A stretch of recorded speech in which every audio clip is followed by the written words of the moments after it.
Good morning sa mga taga Point Bragg. Ito po ay dito pa rin sa Mendocino, and we're here to ride a Skunk Train, tawag nila. And this is March 28, Sunday. Yan. Dinaanan namin and then we're going home. Video number 4. Ayun, nakita nyo po kanina yung mga buildings. Kinuhanan ko yung ilang mga landmarks. So, kung pupunta kayo, ayan. Tatandaan nyo lang yung ilang mga landmarks. Alis na ang train. And then, baka mamaya ma-rate ko po ang video na ito. Kasi itong lugar na ito ay pasyalan. And I used to rate them. Thank you! Yan, nagpapapasok na. For the handicap here will be closed from those days.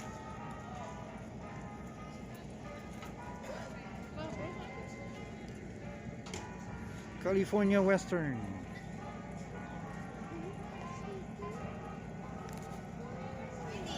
Good morning.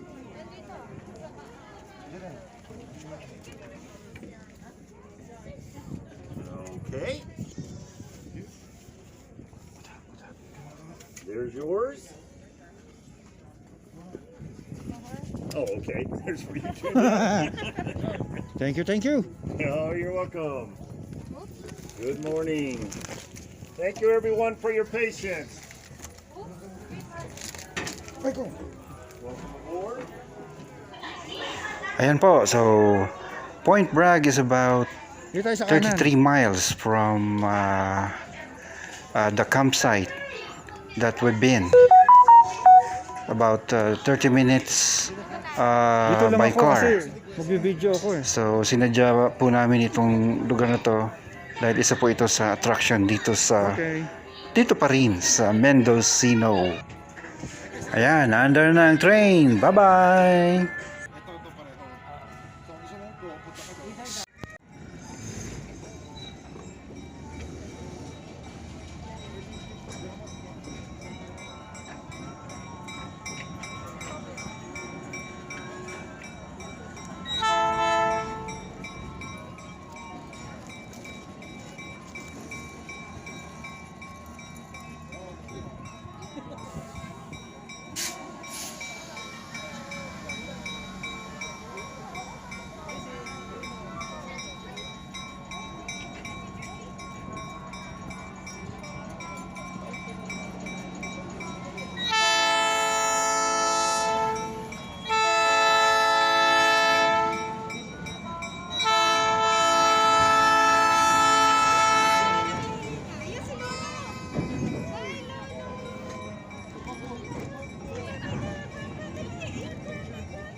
Yo, yeah, dali.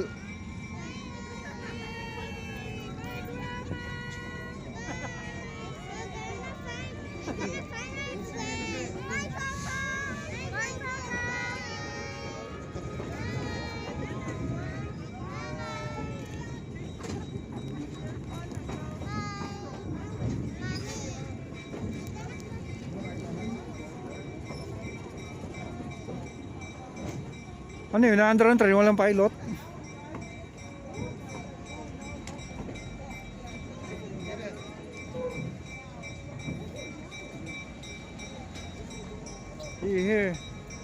Here's the guy.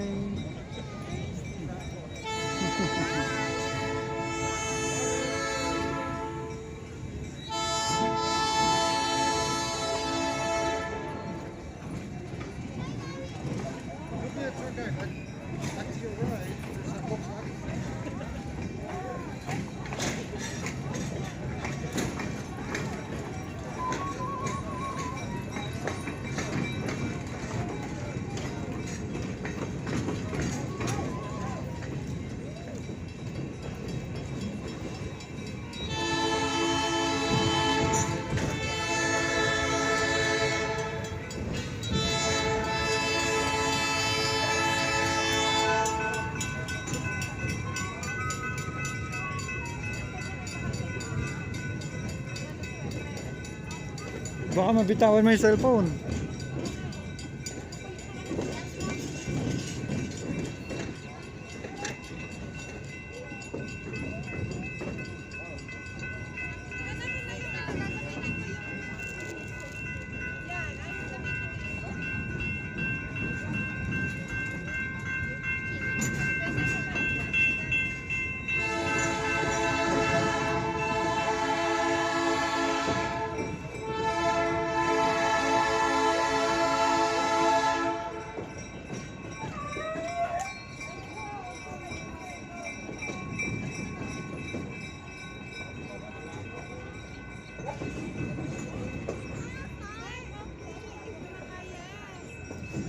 Looking over some rules real quickly with you.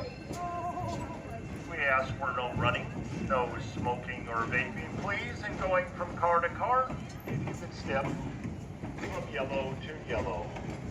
If you're going to be out in the open car, we do ask you that please do not reach out and grab the foliage. Because we got 3 bushes out there that like to bite. We got stinging nettles, poison oak, and blackberry bushes growing right along the tracks.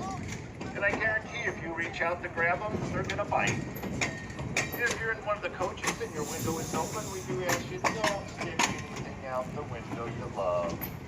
These cars are 102 years old this year. And guess what? Those windows don't work like they used to, and they are known to come slamming down. So if you love it, keep it on the inside, please. If you have small children with you, we do ask that you keep them near you. Now, for our COVID rules, I'm going to ask everybody to wear a mask at all times, inside and out. If you have something to eat or drink, I just ask you, please pull the mask down, take a drink, take a bite. And if you pull the mask back up, I would greatly appreciate it, and so would the other guests. And you're more welcome to wander about the train, but we always ask you to come back to the same seat that you originally chose. And when at the concession stand, we ask you that you do maintain a 6 feet distance between each other. Sometimes that line will go out to the open cars. The line starts at the cashier, we'll head to the open car. I appreciate everybody's taking responsibility for these things. Really would appreciate it. That was my job. Now let me introduce our crew to you. In engine number 65 on the right-hand side, we have our engineer Rick. If you got on in that first coach, that was engineer Rick assisting you with the striped bib blue overalls. Now, for our most important person on the train, give it up for our concessionaire, Hannah. She has all the goodies, popcorn, soda, water, juices. We even have our own Skunk Train beer out of Anderson Valley. You gotta give a try. Also has snacks and mixed drinks. So come up here to coach number 2 and say hi to Hannah. I am your conductor, got the black hat and the red vest on. If I'm doing a good job, I go by Jim. If I'm not doing a good job, can you just write down the name Engineer Rick for me? Everybody have a great time. Sit back, relax. We got a 30-minute ride out to Glen Blair. We'll be out there 15 minutes and 30 minutes back. And we will be back at 12:49. Thank you for your patience this morning. Enjoy.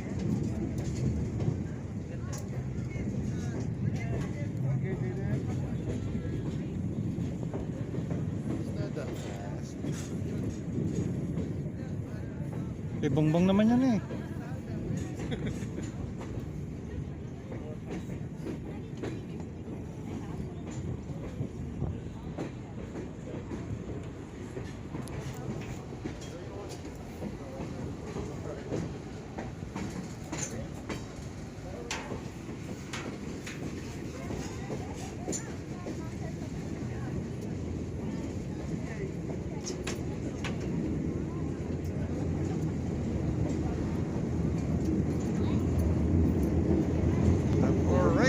Kapatid. Thank you. That's your souvenir. Oh, Open? Open? Ah, here. Do not drop it. Buksan to, okay?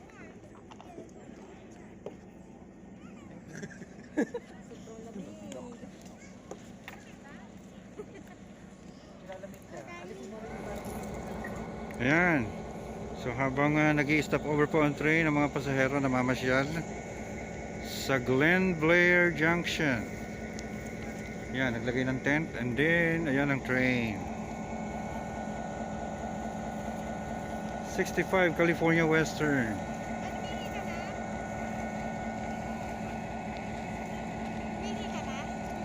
Oh. Sa train. Pakita mo, that's the rail bike. Yung people are...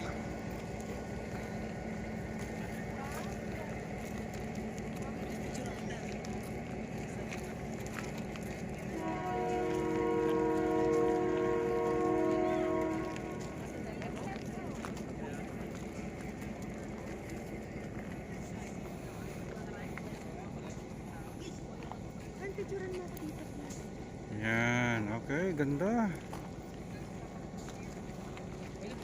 At 1,390 feet.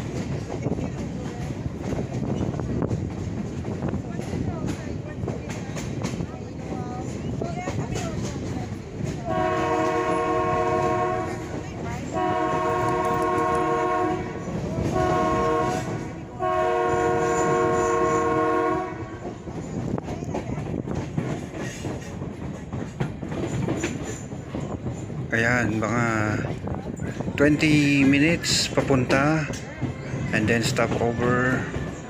Pagkatapos yung pauwi, pabalik sa station is mabilis lang dahil pabalik na nga. Ayan, Fort Bragg.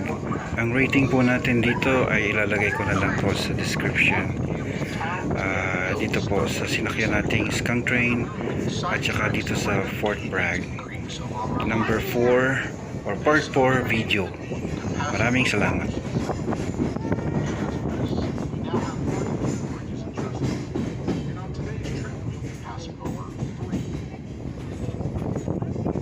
You'll also notice that we have a lot of curves.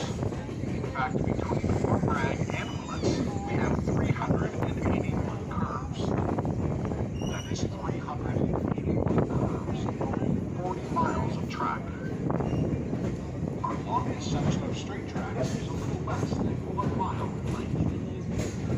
If you would have wrecked out of Willits, you would have crossed a section of track that takes you 8.5 miles of winding around sharp curves on a steep mountain pass to go only a straight line distance of 1.5 miles. The Skunk Train is known to be the crookedest railroad in the West, and possibly even the entire world. Oh, ayan. Fort Bragg po pala. Fort Bragg, not Point Bragg. Yeah, forgive me. Anyway, we enjoyed this trip. Hope you do too. And thank you for viewing with us. Salamat po sa panonood. At pagpalain po tayo ng Diyos. Maraming salamat.